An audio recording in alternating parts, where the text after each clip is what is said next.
Russia appears to be burning off large amounts of natural gas as Europe and other parts of the world grapple with soaring energy prices. The satellite images of a Russian energy facility near the border with Finland have caused alarm. They show the Portovaya installation and you can see the size of the flare from above. The image has been colorized to highlight the flames.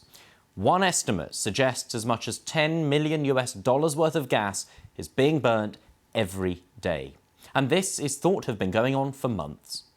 This is what the situation looks like from the ground. On the right, above the trees, is the sun. On the left, you can see the orange glare and haze from the gas that's being burnt off. And this photo was taken on the 24th of July from about 38 kilometres away by a Finnish citizen, Ari Lane. Again, it shows the flare burning. It's believed to have been doing so since June. The reason for the fire is not known. Gazprom, Russia's state-controlled energy giant that owns the plant, has not responded to requests for comment. Our environment correspondent Matt McGrath says the impact on the environment is too hard to quantify.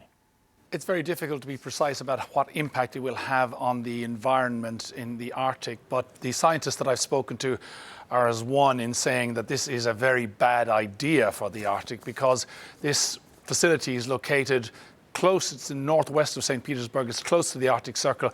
Any soot that comes from the burning of a flare, and the soot would come from the incomplete burning of gas in this flare, could drift to the Arctic region, and that is seen then as a very important, this black soot, as a very important multiplier of melting that's going on there. So they say, look, it's very hard to quantify exactly, but it's not good news. They also know, we know from analysis that about 9,000 tons of carbon dioxide is going up in this flame every day. That's not a massive amount, but it's not inconsiderable either. And if it continues, it's going to be a considerable problem for the climate as well as for the economic impacts. And in terms of the impact on the climate, how does this sort of burning of material differ, say, from the wildfires that we've seen across much of Europe? The difference here is really about location. We see wildfires across Europe, we see wildfires in other parts. They do drift smoke and they do drift material and black carbon up to the Arctic. But this, because it's located so close, is believed to be potentially very damaging indeed if this flaring continues. Now, the question of when the flaring continues and how long it goes on for, that's really in the hands of the Russians, and we're not quite sure what they're doing and what's going on at this facility right now. But we know that the flare has been burning for nigh on 2 months, and at the moment there seems to be no sign of it going out. So we've talked about the potential impact on the melting of Arctic ice. What other potential environmental impact could there be from this action by Russia? I think you've got to see it in the round of the question of carbon dioxide emissions in relation to fossil fuel facilities. That has been a big issue for a number of years, and Russia has always had the finger pointed at it as being a bad boy in this area for flaring off so much gas. Now, this is done all over the world, but what we're seeing here, and what really, I guess, surprises scientists is the scale, the size, and the duration of this. People flare gas at oil and gas facilities all the time. It's a safety thing, it's an operational aspect, but to do it for over 2 months, well, there's a lot of people who believe that, this is happening just over the border from Europe, essentially. It's happening at a time when European gas prices are going through the roof.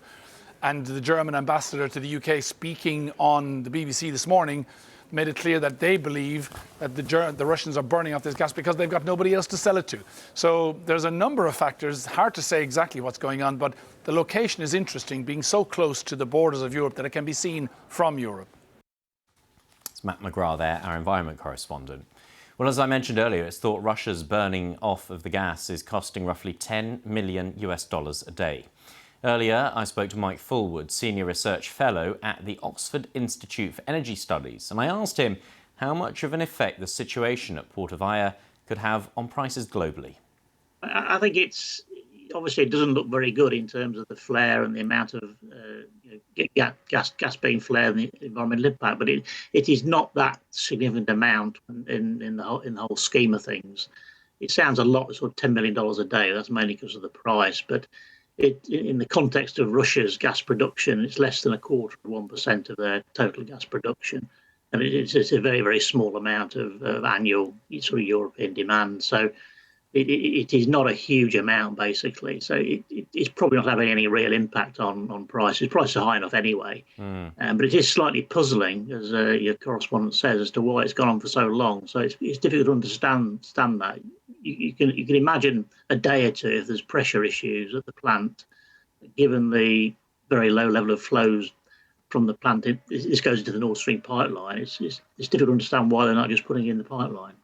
Well, as Matt McGrath, our correspondent, was mentioning just now, it might be that they have no one to sell the gas to because the world is trying to reduce its reliance on Russian gas. But does it not make sense to store it until there is demand and they do have someone to sell it to? Or do the economics of that, the cost of storing it, make it not worthwhile? Yeah, I think that's just wrong. There's no one to sell it to. I mean, if they put it in the pipeline, it would end up in Germany, and that they already want more gas under their contracts than they're getting. So I think that's not right.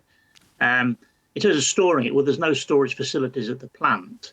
I mean, if they're sending more gas down, then let's say they're willing to send to Europe. That's a different matter from they can send, and they could just turn down the flows on the pipeline.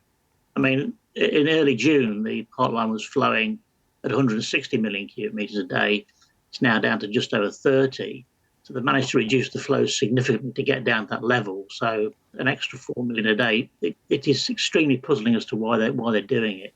It could be just a political message as well. We said we'd only send 30 million a day. A little bit more is coming, so we'll flare the additional amount. But it's not as if there's plenty of people who would take the gas under their contracts. That's selling it to somebody is not the issue.